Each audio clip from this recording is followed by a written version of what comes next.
Bonjour tout le monde, et ben voilà, me voilà aujourd'hui, toujours à mon petit lieu préféré pour présenter les vélos, au puits de Isson.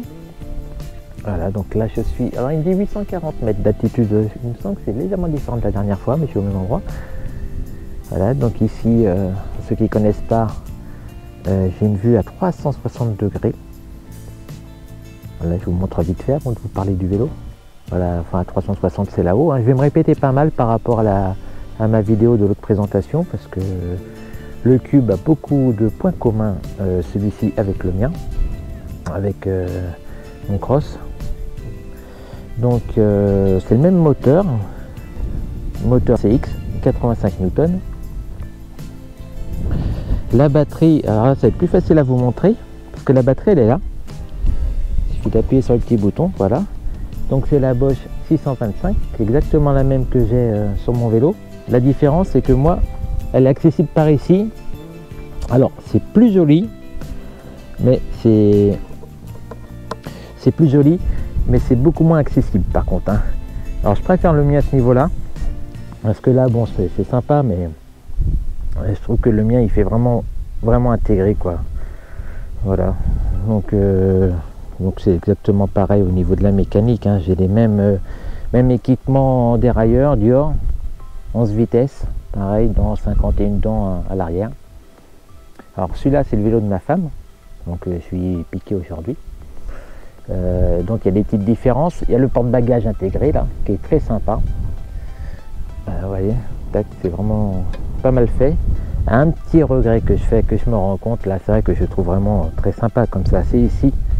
Vous voyez que les sacoches, et ben, ça commence à s'abîmer déjà. Donc, pas trop quoi faire. Essayer de trouver une solution parce que si je continue comme ça, et ben, la peinture, tout ça va s'arracher, quoi. Ça sera pas très joli. Alors, j'ai vu une combine, peut-être mettre une chambre à air, une vieille chambre à air en spirale, ça sera pas très beau, mais ou alors je trouve une autre combine, je ne sais pas, à voir. Bon, un petit reproche que je fais à ce niveau-là. Donc les freins c'est pareil que moi, hein, 180 Shimano 4 pistons. Voilà, donc rien à dire, hein, ça freine très fort, ça je suis pas du tout surpris. Petite différence, c'est la fourche. Alors la fourche, je préfère la mienne au niveau de la couleur parce que ma couleur est assortie au cadre. Par contre je préfère celle-ci pour elle a un système, vous voyez, autobloquant. Là elle est souple et là je bloque la fourche. Donc ça je trouve ça vraiment pratique, hein. J'aime bien dès que je fais du bitume je bloque, je joue énormément avec ce système là. C'est un petit reproche que j'ai, que moi je n'ai pas. Voilà, ici il y a un petit élastique là. Alors je me demande à quoi il sert. J'ai envie de l'enlever, je pense qu'il sert à rien. Je pense qu'il n'est pas là de l'autre côté. Ça se trouve que c'était un truc où il y avait une étiquette oh, je tiens pas le micro. Où il y avait une étiquette accrochée, je ne sais pas. Donc bon, c'est un petit détail. Voilà, ce que j'aime bien c'est aussi au niveau de la finition. Déjà le cube là, il est un peu brillant. Il a des reflets, ça fait un peu argenté je trouve. Et ça j'aime bien, moi il est plutôt mat. Un petit truc que je préfère sur ce vélo aussi, c'est les soudures. Elles sont lisses. Vous voyez, tout est lisse, tout est vraiment bien fait. Alors que le mien, je vous mettrai une photo du mien, ça n'a pas été lissé. C'est propre, mais ça n'a pas été lissé. Donc là je trouve que c'est vraiment un petit détail un peu plus joli. Le compteur, on n'a pas le même. Moi j'ai le Purion, j'ai oublié le nom de celui-là. Alors celui-là pour ma femme je trouve qu'il est mieux, mais pour moi personnellement il me conviendrait moins parce que moi j'ai le Garmin, donc j'ai pas besoin de toutes les informations qu'il donne. Donc là on a le mode, vous voyez, turbo, agitant le turbo, là il me dit 20 km d'autonomie, 18. À savoir que j'ai fait 9 km de montée et je suis venu ici avant-hier et il y avait trop de vent, je n'ai pas pu faire la vidéo. Donc je suis rentré chez moi, il m'avait dit 17 km d'autonomie en arrivant. Et donc j'ai 9 km de montée comme je vous ai dit. Et à la descente, il est remonté à 132 km. Donc c'est vraiment... ça varie énormément suivant le parcours qu'on l'on fait, hein. Ça c'est un truc... bon, dans ce sens là ça va, mais il faut pas se faire surprendre si on rentre chez soi et qu'il y a une grande montée qui nous annonce, mettons on est sur du plat, qui nous annonce 15 km d'autonomie alors qu'il reste 5-6 km de montée, je suis pas sûr qu'on puisse avoir assez de batterie pour le faire. Voilà donc les infos qu'on a, donc turbo. Alors ici c'est, on va dire, une sorte de compte-tour comme sur une voiture qui nous montre la puissance que demande le moteur, quoi, que délivre le moteur. Donc là j'ai l'autonomie, distance cumulée, il est neuf le vélo, hein, quasiment pas roulé avec, 138 km. Alors il donne l'heure également, vitesse maximum 61 km/h. Voilà, il donne la moyenne, il est assez complet quand même, hein, temps du trajet. Voilà l'autonomie, je trouve qu'il est pas mal fait pour celui qui n'a pas de compteur à côté, contrairement à moi. Je trouve qu'il est très bien, très bien. À savoir qu'il faut faire attention parce que, je fais attention avec le micro, c'est que il s'enlève facilement, vous voyez. Donc ça veut dire que si vous vous arrêtez, il faut le savoir, hein, si le vendeur oublie de vous le dire, et ben on peut vous le voler. À savoir que si on vous le vole, le vélo ne peut pas rouler. Hein. Donc la petit avantage, c'est que si on va au bureau et qu'on a un doute sur le kilométrage qui nous reste, on a juste à regarder et on voit le kilomètre qui nous reste à parcourir. Hein. Voilà, donc la selle aussi, elle est un peu différente de la mienne. Là, c'est plus une selle typée pour les femmes.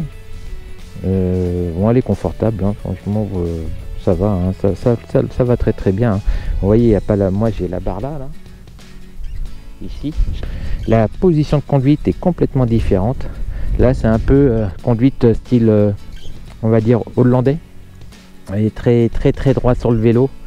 C'est extrêmement confortable, hein. Franchement à ce niveau là il n'y a rien à dire, mais c'est un vélo qui ne pousse pas à la performance. C'est vraiment une géométrie plutôt balade, contrairement au mien où je trouve qu'il est un peu poussé performant, où il me donne un peu plus envie d'appuyer. Un petit truc que j'aime moyennement, c'est ce cache là. Bon, après c'est un vélo typé femme, typé un peu ville, hein, je dirais. Bon, c'est un VTC, hein, mais il y a quand même, je suis quand même un peu plus limité qu'avec le mien, bien que j'ai fait des chemins, et que ça monte quand même assez bien, mais je me sens plus à l'aise sur le mien, sur les parcours accidentés. Donc voilà, donc ça c'est, voilà, ça fait un peu plastique quoi, mais c'est pour protéger. Mais bon, moi je suis pas fan, hein, personnellement. Les pédales, ben, comme les miennes, c'est les mêmes, hein. Mais franchement, comme je vous l'ai dit dans la précédente vidéo, j'en suis pas fan du tout parce que y a aucune adhérence. Voilà, quand on appuie, le pied il a tendance à partir. On peut pas vraiment appuyer très fort dessus, quoi. Donc l'éclairage, c'est un 50 luxe.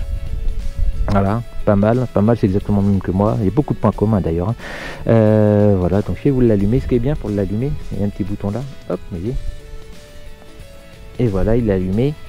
Donc comme je vous disais là, je sais pas si on voit, on va le voir comme ça, le cube il est allumé, hein. Ça c'est pas mal, hein. C'est pas mal du tout.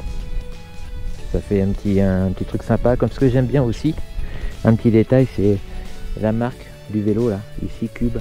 J'aime bien ça, ça fait produit bien fini je trouve. Voilà, donc là pour la petite lampe arrière.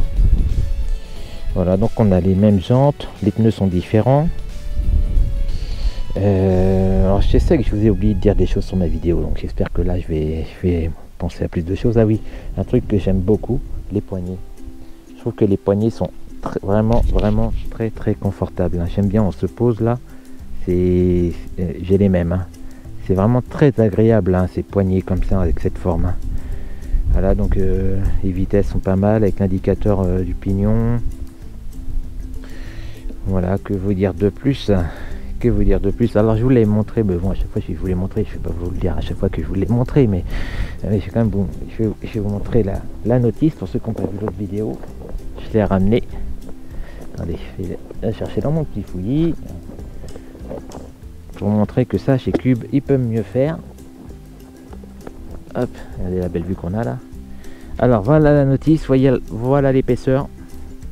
Et en réalité là-dedans il y a très peu de français. Donc ça c'est la notice de ma femme. Là c'est la mienne. Et je me suis amusé à enlever toutes les pages qui sont en étranger. Et en réalité de 300 pages on va dire, on se retrouve à 20 ou 30 pages quoi. Voilà, donc ça, et en plus vous voyez toutes les pages, je veux dire le français, vous voyez de près, tout le français n'est pas ensemble. Donc ça c'est vraiment un point dommage.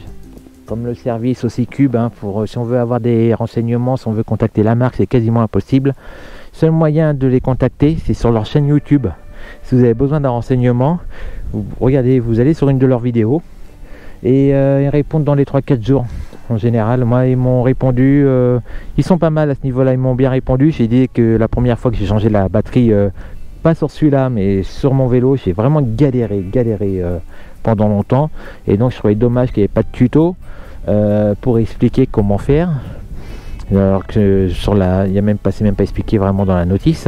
C'est une petite vidéo, serait le bienvenu. Alors ils m'ont envoyé un lien d'une vidéo mais qui n'est pas en français. Bon, j'ai pas regardé parce que j'ai à peine cliqué dessus, mais comme j'ai réussi, bon c'est bon. Mais par contre c'est vrai que ça ne m'encourage pas à recommencer, à enlever à nouveau la batterie. Voilà, donc sinon que vous dire de plus? En accessoire, j'ai mis un porte-bidon là. Alors, ah oui, un petit inconvénient, c'est vrai que la batterie c'est bien ici, enfin c'est plus pratique, mais de l'autre côté on peut mettre qu'un seul porte-bidon, parce que là du coup moi j'en ai deux. Bien que sur le Cube que j'ai, le Cross, la barre est tellement proche que en réalité c'est vraiment pas pratique d'accès pour mettre un deuxième bidon, hein. Ou alors il faut un porte-bidon comme ça ouvert à la rigueur. Voilà. Voilà, qu'est-ce que je peux vous dire de plus? La fourche elle est suspendue légèrement, hein. Donc c'est pas mal. Un petit reproche que je fais aussi, c'est la tige de la selle, hein. C'est comme le mien, la peinture elle tient pas du tout. Ça c'est un petit truc dommage quoi. Voilà, ce que j'aime bien aussi, c'est les câbles quand même semi-intégrés. C'est un beau vélo, franchement. Par contre, il n'est pas très symétrique. Moi, j'aime bien la symétrie. Vous voyez, la barre ici est épaisse et la barre de l'autre côté est moins épaisse. Bon, c'est un petit détail, mais voilà. Un autre défaut que je reproche vraiment au vélo, c'est la différence qu'il y a entre la vitesse annoncée et la vitesse réelle de mon Garmin. Là c'est impressionnant l'écart quoi. Si vous pouvez rajouter facilement 2-3 km/h, enfin on va dire que c'est 10-15% d'écart, voilà, donc plus vous roulez plus l'écart est important. Par contre bon à savoir, c'est que si vous êtes à 25 km/h au compteur, le moteur fonctionne toujours, il se coupe vers 27 km/h, un peu plus environ, donc il montre qu'il se coupe vraiment à 25 km/h réel et pas au compteur. Pour l'autonomie, ben, c'est à peu près comme moi, donc ça c'est comme j'ai dit la dernière fois, c'est très dur de répondre à cette question parce que l'autonomie ça dépend de votre poids, ça dépend de nombreux facteurs. Donc moi on peut faire, je dirais, si je suis en mode bourrin, je pourrais faire 50 km avec, en mode turbo tout le temps, et je pense que je peux monter jusqu'à 150 km. Voilà, mais bon, moi j'ai une région plutôt montagneuse, enfin vallonnée, hein, montagneuse peut-être pas, mais un peu vallonné, et donc je fais souvent 1500 mètres, entre 1000 et 1500 mètres de dénivelé quand je fais du vélo, hein, c'est assez fréquent. Donc la batterie, bon, si je reste en éco ça va, hein. Voilà, donc là on va partir en Corse bientôt, donc je pense que je vais faire un petit peu moins de vidéos, enfin dans un premier temps, parce que quand je vais être en Corse je vais faire des vidéos, mais on va en allouer un mobilo, mais dans le mobilo on n'a pas le wifi. Du coup, je pense que je vais les stocker, voilà, et puis je les mettrai après. Mercredi, là, je vais peut-être aller à Clermont-Ferrand, c'est pas sûr, mais je vais peut-être monter à Clermont-Ferrand. Dans ce cas-là, je ferai une vidéo sur mon petit voyage, hein, un aller-retour qui fait un peu plus de 100 km, que je ferai avec mon vélo. Je vais aller faire quelques petites courses. Voilà, donc ensuite, je devais voir un copain, là, je vous avais dit, pour présenter ses vélos. Alors le petit truc qui m'a déçu, c'est qu'il en a vendu deux. Merci Fredo. Il a vendu ces deux vélos d'entrée de gamme qu'il avait là, tout suspendu VTT. J'aurais vraiment envie de les essayer, mais tant pis. Donc prochain coup je vais aller le voir quand même pour essayer son nouveau vélo là, avec le système Bafang. Et on va découvrir ça, hein. J'ai hâte de le découvrir.